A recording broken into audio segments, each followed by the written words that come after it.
வணக்கம், welcome to என்னம்மா சமையல். நம்ம இன்றைக்கி திருநீற்று பச்சிலை வச்சு சுவையான ஆரோக்கியமான சட்னி எப்படி பண்ணுறதுன்னு பார்க்கலாங்க. திருநீற்று பச்சிலையை ஆங்கிலத்தில் பேசில்னு சொல்லுவாங்க. இப்போ சட்னி பண்ணுறதுக்கு ஒரு பேனில் 1 டீஸ்பூன் எண்ணெய் ஊற்றிக்கோங்க. அதோட 2 டேபிள் ஸ்பூன் கடலைப்பருப்பு சேர்த்துக்கோங்க. நீங்கள் வேணும்னா உளுத்தம்பருப்பு கூட சேர்த்துக்கலாம். கடலைப்பருப்பு லைட்டாக வறுபட்டதுக்கப்புறமா 2 காஞ்ச மிளகாய் சேர்த்துக்கலாம். நல்லா இந்த மாதிரி கிள்ளி விட்டு சேர்த்துக்கோங்க. உங்களுக்கு காரம் கம்மியாக வேணும்னா ஒரே ஒரு காஞ்ச மிளகாய் சேர்த்துக்கோங்க. காஞ்ச மிளகாவும் கடலைப்பருப்பும் நல்லா வறுபட்டதுக்கப்புறமா தக்காளி சேர்த்துக்கலாம். ஒரு பெரிய தக்காளி இந்த மாதிரி கட் பண்ணி வச்சுருக்கேன்.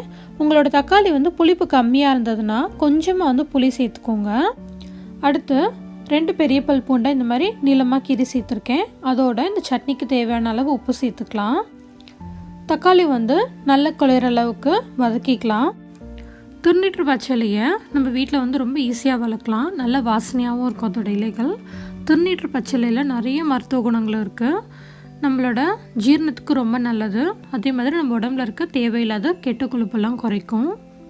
இப்போ தக்காளி நல்லா வதங்கினதுக்கப்புறமா ஒரு கைப்பிடி திருநீற்று பச்சிலையை சேர்த்துக்கலாம். இந்த இலை நல்லா வதங்குற அளவுக்கு வதக்கிக்கலாம். இப்போ இந்த இலையை நம்ம அடிக்கடி நம்ம உணவில் சேர்த்துக்கும் போது நம்ம உடம்புல இருக்க தேவையில்லாத கெட்ட கழிவுகளெல்லாம் வெளியேறிடும். அதே மாதிரி நம்ம லிவருக்கு ரொம்ப நல்லது. அடுத்து நம்ம குடல் பகுதியில் இருக்கிற நல்ல பாக்டீரியாஸ் நிறைய இன்க்ரீஸ் ஆகும். இப்போ நல்லா வதங்கினதுக்கப்புறமா ஆற வச்சுட்டு மிக்ஸி ஜாருக்கு மாற்றிக்கலாம். நல்லா ஆறிடுச்சு. இப்போ இதோட 2 டேபிள் ஸ்பூன் தேங்காய் சேர்த்துக்கலாம். உங்களுக்கு தேங்காய் வேணான்னா நீங்கள் விட்டுடுங்க. இப்போ நம்ம தண்ணி எதுவுமே ஊற்றாமல் இந்த மாதிரி நல்லா கெட்டியாக அரைச்சி எடுத்துக்கலாம். இப்போ இதுக்கு சின்னதாக ஒரு தாளிப்பு கொடுக்கலாம். அதுக்கு 1 டீஸ்பூன் எண்ணெய் ஊற்றிட்டு அதில் 1/4 டீஸ்பூன் கடுகு சேர்த்துக்கலாம். கடுகு நல்லா வெடிச்சதுக்கப்புறமா கொஞ்சமாக கருவேப்பிலை சேர்த்துக்கலாம்.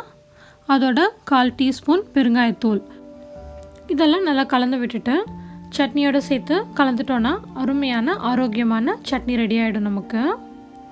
இட்லி தோசைக்கு ரொம்ப நல்லாயிருக்கும். அதே மாதிரி சூடான சாதத்தோட கொஞ்சமாக நல்லெண்ணெய் இல்லாட்டி நெய் விட்டு சேர்த்து பிசைஞ்சு சாப்பிட்டோன்னா ரொம்ப சூப்பராக இருக்கும். தயிர் சாதத்துக்கும் தொட்டுக்கும் ரொம்ப அருமையாக இருக்கும். இந்த சுவையான ஆரோக்கியமான சட்னியை நீங்களும் செஞ்சு பாருங்கள். இந்த வீடியோ பிடிச்சிருந்ததுன்னா ஒரு லைக் பண்ணுங்கள். என்னம்மா சமையலை சப்ஸ்கிரைப் பண்ணிக்கோங்க. தேங்க்ஸ் ஃபார் வாட்சிங்.